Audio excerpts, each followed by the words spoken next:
Hi guys, welcome back to what I'm teaching this week. This week I am with my 4th graders and we are working on meter. Again, we're kind of reviewing all the composing and meter and time signatures and that kind of stuff. And we are also doing some like fall, lots of pumpkins here in November. So let's hop right in. The first thing we're gonna do is we're going over the song Old Brass Wagon. This one I love for teaching 16th notes, so I'm introducing it now and we're gonna do 16th notes later, but just so they can kind of start to get used to what 16th notes are. And so I'll sing it and I have them just do this like in their spot. And so the first one says circle to the left, so I'll have them, they literally just like go in a circle around their dot. And it goes, circle to the left, old brass wagon, circle to the left, old brass wagon, circle to the left, old brass wagon, you're the one, my darling. And then I'm like, if we circle to the left, now what should we do? And they're like, oh, go to the right. I'm like, oh yes. And so we'll go to the right. And then it's supposed to be everybody in and then everybody out, but I like in and out because that's a little bit easier. And then after that, if they are doing a good job, then I'll let them do a big circle while they do all the way around and things like that. And then after that, they'll sit down. We will practice like drumming. I'll show them this little picture. Unfortunately, I accidentally did the one with the solfege and not the one with the words. But so that we can talk about how that first circle to the is 4 sounds and it's all in one beat. And so I'll have them play the rhythm to that. And then I'm like, great, can you play this rhythm? It's super, super easy. And so I'll show them the rhythm to Pass the Pumpkin, which is very, very easy. It's just 1/8 and quarter notes. So they can usually sight read it the very first time. And then I'll have them play that rhythm along while I'll sing it. And I usually go to the piano and I'll play it as well. And so Pass the Pumpkin goes, pass the pumpkin all around. Listen to the spooky sound. Ooh, ooh, will it stop on you? Boo. Now this is actually a better song for the little kids, but the reason I picked it is because I will periodically ask the kids, I'm like, hey, what's your favorite thing to do in music? What do you want to do next time?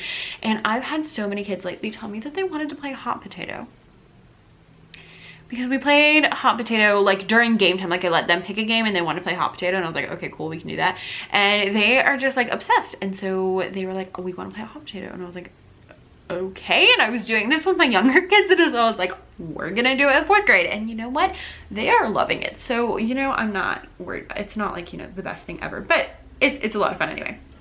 After that, we are reviewing our measures. So last time I used this pizza activity that I will link down below where I explained like measures and all that, and we compared each measure to a whole pizza. So a whole note got a whole pizza in 4/4, but you know, details. And then a half note gets a half a pizza, so it gets half of the measure, so it gets 2 beats, etc, etc. And then I have them help me make some measures. So there's some time signatures over here, you can't see them, but I just had a couple of different pies up here and they get to pick, so someone will tell me what time signature they want and they pick the different pies and they all have different numbers of beats on purpose so that we can have, you know, some only have 2, some have 3, some have 1, and we continue with that. I also have blueberry pie and raspberry pie have question marks because those are going to be 16th notes, and so I want them to start thinking about them even though we're not using them yet. After that, then we will look at the notation for the song Pumpkin Pumpkin, which also has 16th notes. And so this one goes, pumpkin, pumpkin, round and fat, turn into a jack-o'-lantern just like that. And so I'll play it and they'll play the rhythm and it has those pumpkins for the 8th notes. And then I'm like, Halloween is over. So let's change it to pumpkin pie and that'll fit our theme better anyway. So then we sing pumpkin, pumpkin, round and fat, turn into a pumpkin pie just like that. And I'll have them take their hands and they do on, I don't know what the official thing you're supposed to do is, but this is what we're doing. Pumpkin, pumpkin, round and fat, turn into a pumpkin pie. They spin around just like that, and we'll do that a couple of times to get the kind of the wiggles out, and then I will give them some drums and we will go over pretty much all the songs that we did today, and I will also let them come up with some different Thanksgiving food rhythm patterns. And so they'll be like, oh, mashed potatoes gravy, and we'll all play mashed potatoes gravy. And it's just a really easy way to get them kind of thinking outside the box and enjoying things. On Tuesday, we're starting with pumpkin, pumpkin, round and fat and doing that little action. And if they do a good job, then I will sanitize all their hands a second time and let them go and do it in partners. So we'll do pumpkin, pumpkin, round and fat, turn into a pumpkin pie just like that. And so instead of clapping, they'll clap their partner's hands, and I have them do quite a few different partners. And so I'll sing Pass the Pumpkin, and then they'll have to go to a new partner, and then they'll work with that partner, go to a new partner. And I really like having that where there's like a song where they have to, you know, alternate to someone else. And I really like having, especially if your kids have a hard time with partners and group work and working together, having that where it's like you're gonna work with this person for like 30 seconds and then you're gonna move to someone else makes it significantly easier, because, you know, it's like, okay, it's just a short time, I can handle it. Then they'll sit down and we'll go over the Pass the Pumpkin song again, and this time I'll also go over to the piano and play it, because we are then getting into groups, and half the groups are going to be making, it was originally going to be pumpkin like pie measures like I had planned on, but I already had all the pizza stuff from last time pulled out, so we switched it to pizza instead. And so we're doing the little pizza measures, so they get a time signature, they can use the pizza toppings to make different measures, and then they use popsicle sticks as bar lines. We did that last time, so that should be familiar. Have I posted last time? I don't know. But then the other half of the group is working on playing a Pass the Pumpkin on the glockenspiels. And that usually works pretty well because the rhythms are super easy, and that was another reason why I wanted those rhythms to be super easy, so they can kind of focus on the melody. And I think next week I might pull a few of the students who are still struggling with the concept of meter and see if I can like have a small group that way and kind of like beef it up a little bit that way. On Wednesday, the kids come in and we're starting with the song Tideo. I always want to call it Tideo because I think it sounds much better, but it is officially Tideo, and we are going to be doing a rhythm stick activity along with this. But for today, what we're doing is every time it says pass one window, they take a step. When it says Tideo, we go down, down, up. And then when it says jingle at the window, we spin. So it goes, pass one window, Tideo, pass two windows, Tideo, pass three windows, Tideo, jingle at the window, Tideo, Tideo, Tideo, jingle at the window, Tideo, Tideo, Tideo, jingle at the window, Tideo. So I'll have them go all one way, and then we'll do it all the other way. And what's really fun is once they get the hang of it, you can do it faster and faster and faster until it's like really, really fast, and it's hilarious to see them try to keep up. After that, they sit down and we're going over our pumpkin pie measures again. So they're gonna help me make those measures up in there. And I really like doing this before we do individual activities because we can talk through the process of figuring it out. So we'll be like, okay, let's pick a time signature. Okay, what do I want first? All right, how many beats is this? How many more beats do I need by measure? And we can talk through all of that, and I can have the kids help me with it, so that the kids who are, you know, still need a little bit of help can see how you're thinking, and then they know kind of how to think as well. After that, they are doing an individual product where they are making their own measures. So they are making 4 measures in 4/4 on a paper. I just like made a little grid paper for them.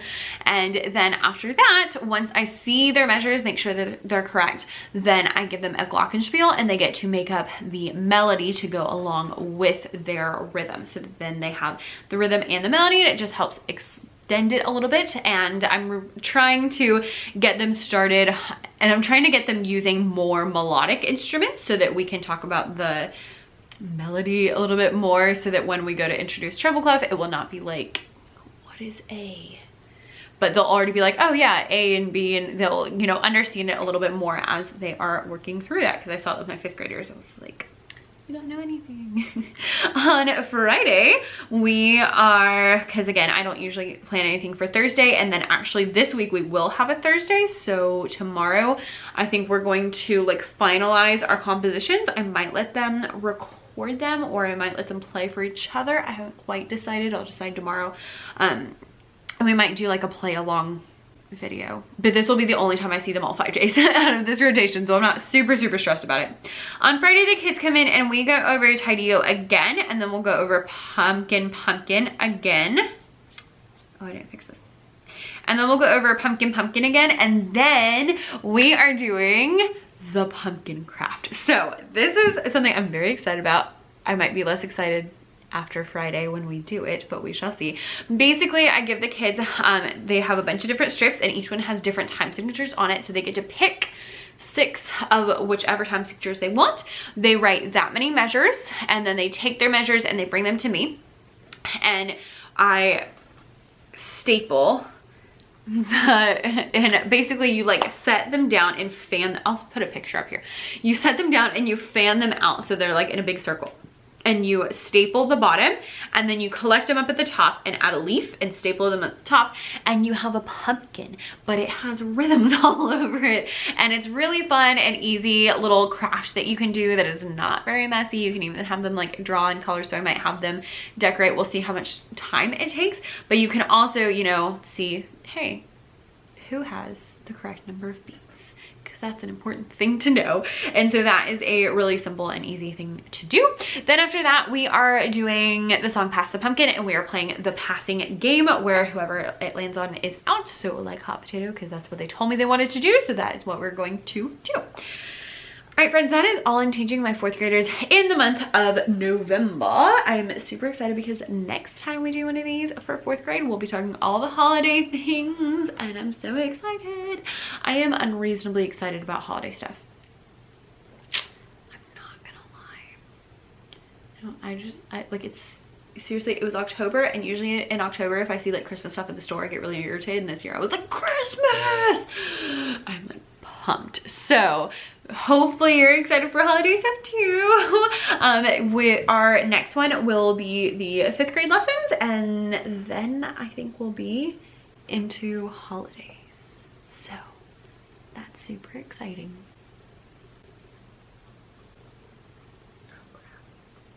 I hope you enjoyed this video, and I'll see you next time. Bye.